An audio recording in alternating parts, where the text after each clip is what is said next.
Muslim scientists were especially intrigued by light, lenses, and the physiology of the human eye. The father of optics was a Muslim named Ibn al-Haytham. His work with lenses eventually led to the invention of the modern camera. He produced the first treatise that ventured to explain how the eye actually sees.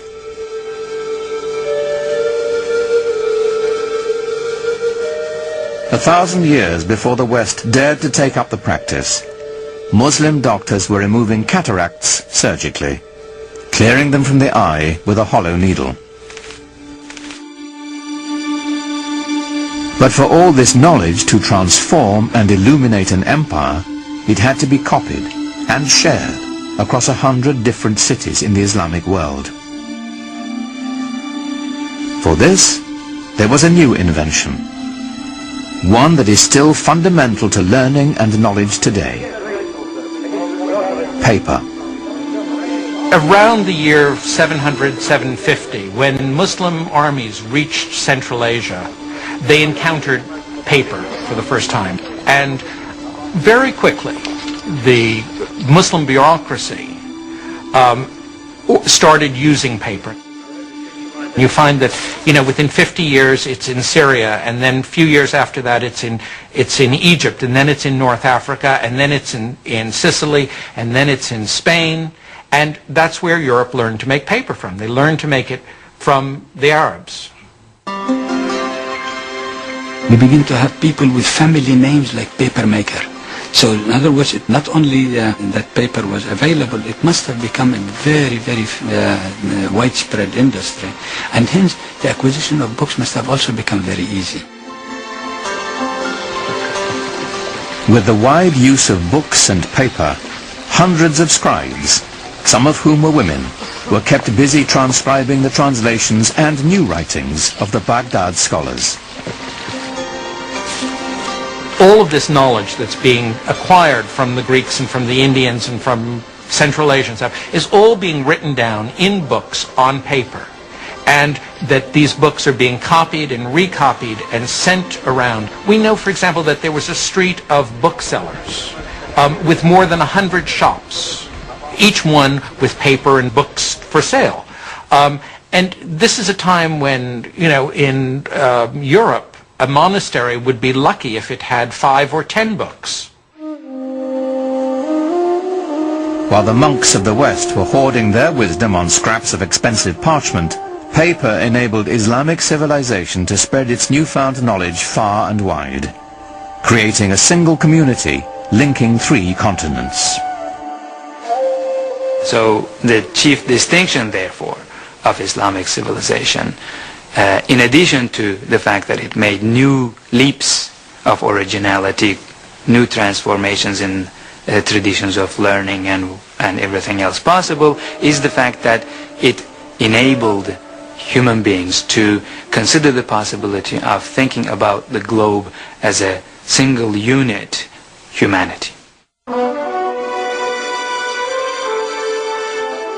In all the broad empire, there was one place the Christian world could experience the lifestyle Muslims now took for granted: southern Spain.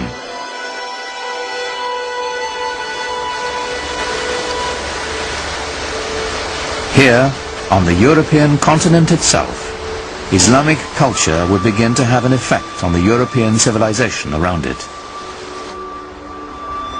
1,000 years ago, the Spanish city of Cordoba was a center of learning and culture that rivaled Baghdad. Today, Cordoba's narrow lanes hearken to its medieval past. During the Dark Ages, this was the most prosperous and sophisticated metropolis on the continent. It had streetlights and paved roads, libraries, hospitals and palaces. This was a city of light, a Muslim city. The city of Cordoba in the 9th and 10th centuries was one of the biggest and most exciting in Europe. We have descriptions of it by people coming and saying, all these flowers everywhere, this open streets, this wonderful light coming down. Northern cities were dark. Cordoba had running water. People lived in big houses. In contrast, in Paris, people lived in shacks by the side of the river. The glory of medieval Cordoba is here, in what is now the great Roman Catholic Cathedral in the middle of town. But the Cordoba Cathedral of today began its life as a mosque, one of the grandest of the Islamic Empire. The Great Mosque in Cordoba was simply the biggest mosque in the biggest city in southern Europe. When you climb up into the church tower, which used to be a minaret, you look out over this expanse of roof. It's quite amazing to see this cathedral, complete with flying buttresses, popping up out of the middle of this massive mosque.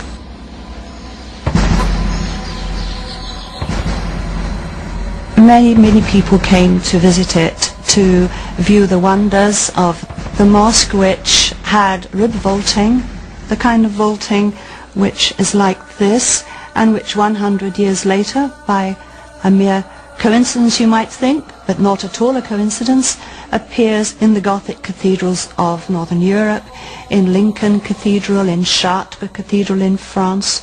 Where does that come from? Obviously influenced by the great Mosque of Cordoba in the south of Spain. For the occasional European Christian traveller, Cordoba was their one opportunity to glimpse the Islamic world. What they saw was shocking. Most of Europe at that time languished in poverty and squalor. Cordoba was a pageant of prosperity and enlightenment. In the 10th century there was a Saxon nun with the unpronounceable name of Hrotswitha, who called medieval Cordoba the ornament of the world. She was very taken with the place, and there you are, she's a Christian nun.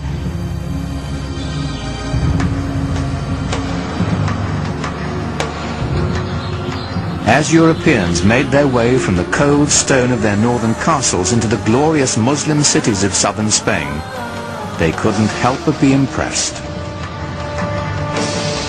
In the green hills above Granada was a palace of startling elegance, a shining example of the richness and sophistication Islam brought to medieval Europe. It is called the Alhambra. The Alhambra is perhaps the most famous example of Islamic architecture to most Westerners. It is the best remaining example of what a medieval Muslim palace would have looked like.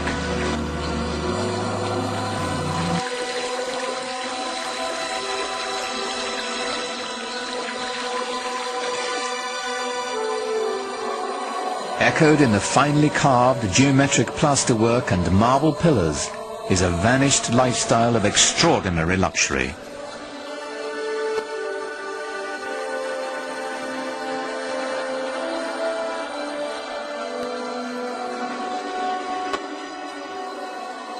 The Alhambra reveals the pinnacle of Islamic culture and urbanity. The beauty of the Alhambra is not so much in the individual details. No, it's more the combination of everything. That is, this wonderful sort of orchestrated interplay of different textures and surfaces, of light and space and water playing inside and outside of building.